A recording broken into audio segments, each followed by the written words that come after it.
안녕하세요. 코딩 선배입니다. 이번 시간에는 저번 시간에 이어서 세 가지 위젯을 추가적으로 배워보는 시간을 가져보도록 할 건데요. 그 전에 아규먼트랑 파라미터에 대해서 한번 조금 더 깊게 알아보는 시간을 가져보도록 하겠습니다. 자, 저번 시간에 함수를 선언하고 사용하는 법까지 배웠죠. 여기다 이렇게 사용을 했고요. 파라미터가 뭐냐 하면은 어떤 함수든 어떤 위젯이든 이 괄호 안에 들어가는 것들을 파라미터라고 해요. 파라미터 또는 아규멘트라고 얘기를 합니다. 이 함수 같은 경우에는 저희가 아무것도 정의를 안 해놨기 때문에 파라미터를 이렇게 그냥 빈 공간으로 괄호 열고 닫고만 했어요. 근데 이 텍스트 위젯 같은 경우에는 저희가 name이라는 변수를 집어 넣었죠. 첫 번째에다가. 그리고 컬럼 같은 경우에는 main axis alignment라는 거랑 children이라는 파라미터를 저희가 작성을 했습니다. 눈치 빠르신 분은 딱 보셨겠지만 이 가운데 있는 이제 파라미터는 이제 두 가지 종류가 있으세요. 이 name이라는 거가 있는 거는 포지셔널 파라미터 또는 포지셔널 아규멘트라고 하고요. 이 콜론이 있는 경우에는 named 아규멘트 또는 named 파라미터라고 합니다. 자, 이 차이가 뭐냐? 이 포지셔널 아규멘트는 이름에서 말하다시피 위치가 굉장히 중요해요. 예를 들어서 이거를 저희가 두 번째에다가도 name이라고 집어 넣으면은 빨간 줄이 생기면서 텍스트가 이 값을 갖고서 뭐를 해야 될지를 몰라요. 이 이유는 왜냐? 텍스트라는 위젯을 뜯어보면은 여기에다가 첫 번째 들어오는 변수만 스트링 형태로 받고 그 스트링 형태의 값을 우리가 화면에다 보여준다 라고 정의가 돼 있어요. 그게 이 안에 돼 있기 때문에 두 번째에다가 이렇게 넣으면은 이렇게 두 번째에다 넣으면은 텍스트가 이 값을 갖고서 뭘 해야 될지 모르는 거예요. 그래서 위치가 굉장히 중요하다. 이거 같은 경우에는 위치가 바뀌어버리면 완전히 다른 변수가 돼버린다. 완전히 다른 파라미터가 돼버린다. 라고 보시면 되겠습니다. 자, 근데 이렇게 네임드 파라미터, 이 콜론이 있는 것들은 위치가 바뀌어도 상관이 없으세요. 예를 들어서 이거를 제가 지금 이렇게 잘라내기 한 거는 커맨드랑 X 누른 거예요. 아마 윈도우즈에서는 컨트롤 X일 겁니다. 이렇게 하시고 복사를 해 넣어도 지금 빨간 줄이 안 생기죠. 순서가 바뀌었는데 이렇게 네임드 파라미터 같은 경우에는 순서가 전혀 상관이 없습니다. 왜냐?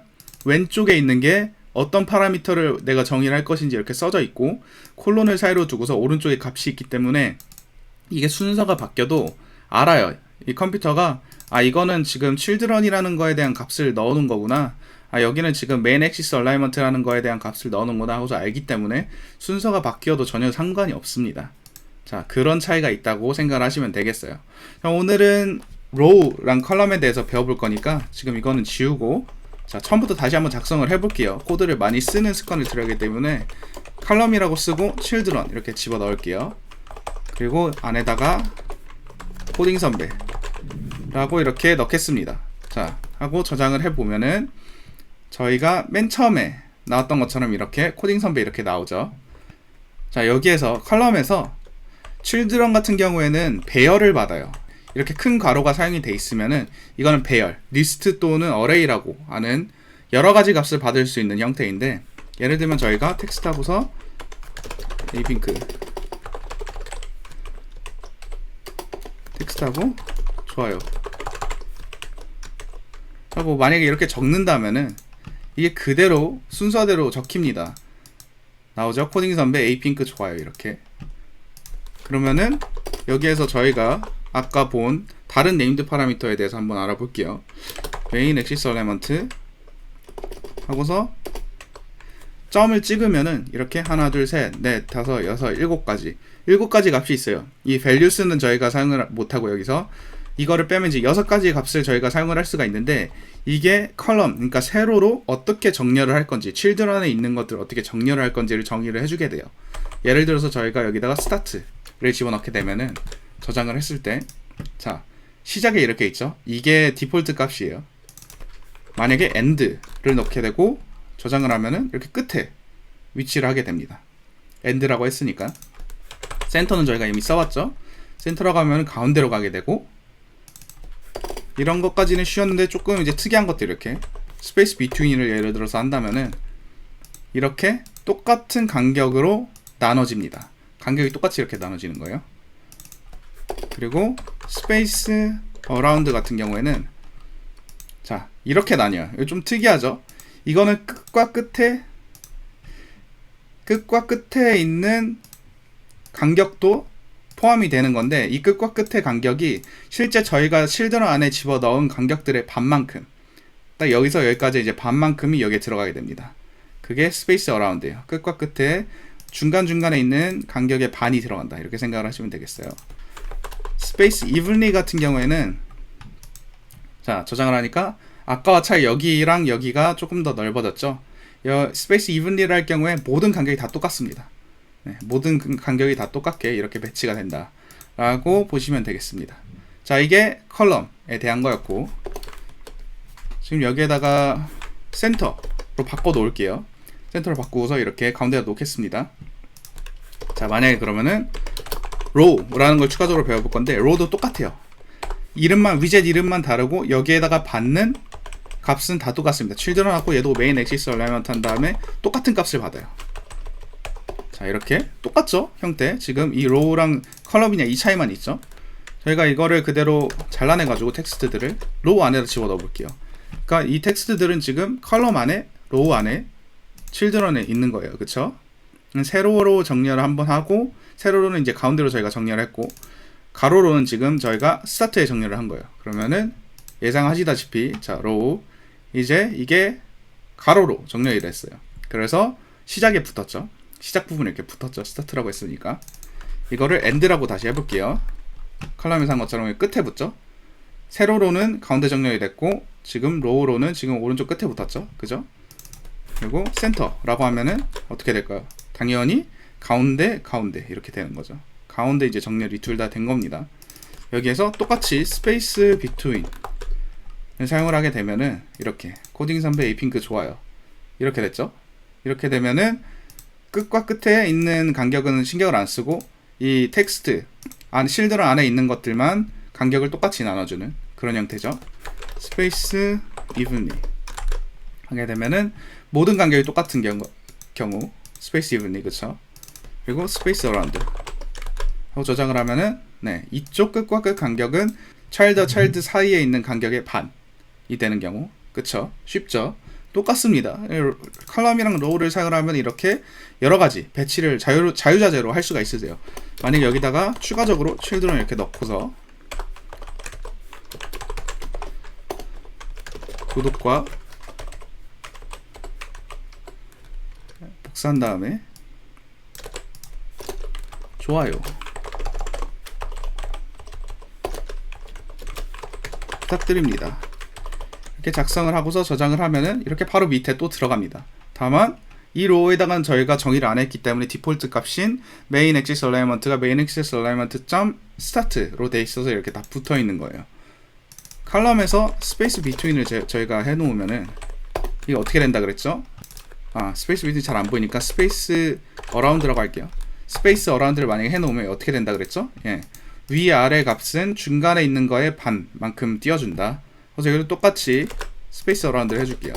스페이스 어라운드 해주게 되면은, 자, 이렇게 위아래로 세로로도 스페이스 어라운드가 되고 각 로우로도 스페이스가 어라운드가 되는 이런 형식의 레이아웃을 자유롭게 굉장히 짤 수가 있으세요.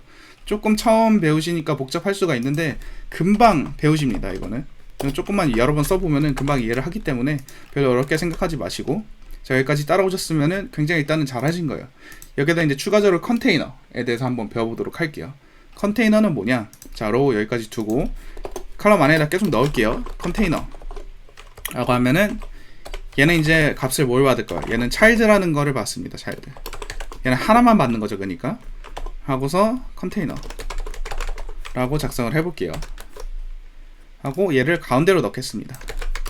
잘 보이게 이 로우랑 로우 가운데 이렇게 집어넣어 볼게요. 그러면 컨테이너 이렇게 가운데 있죠.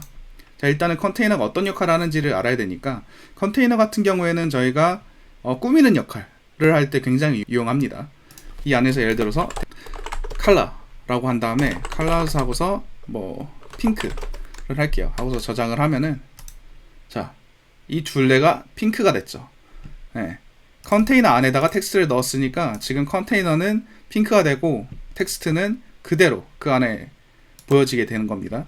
자, 그럼 이게 글씨가 잘 안 보이니까 한번 텍스트도 색깔을 바꿔볼게요.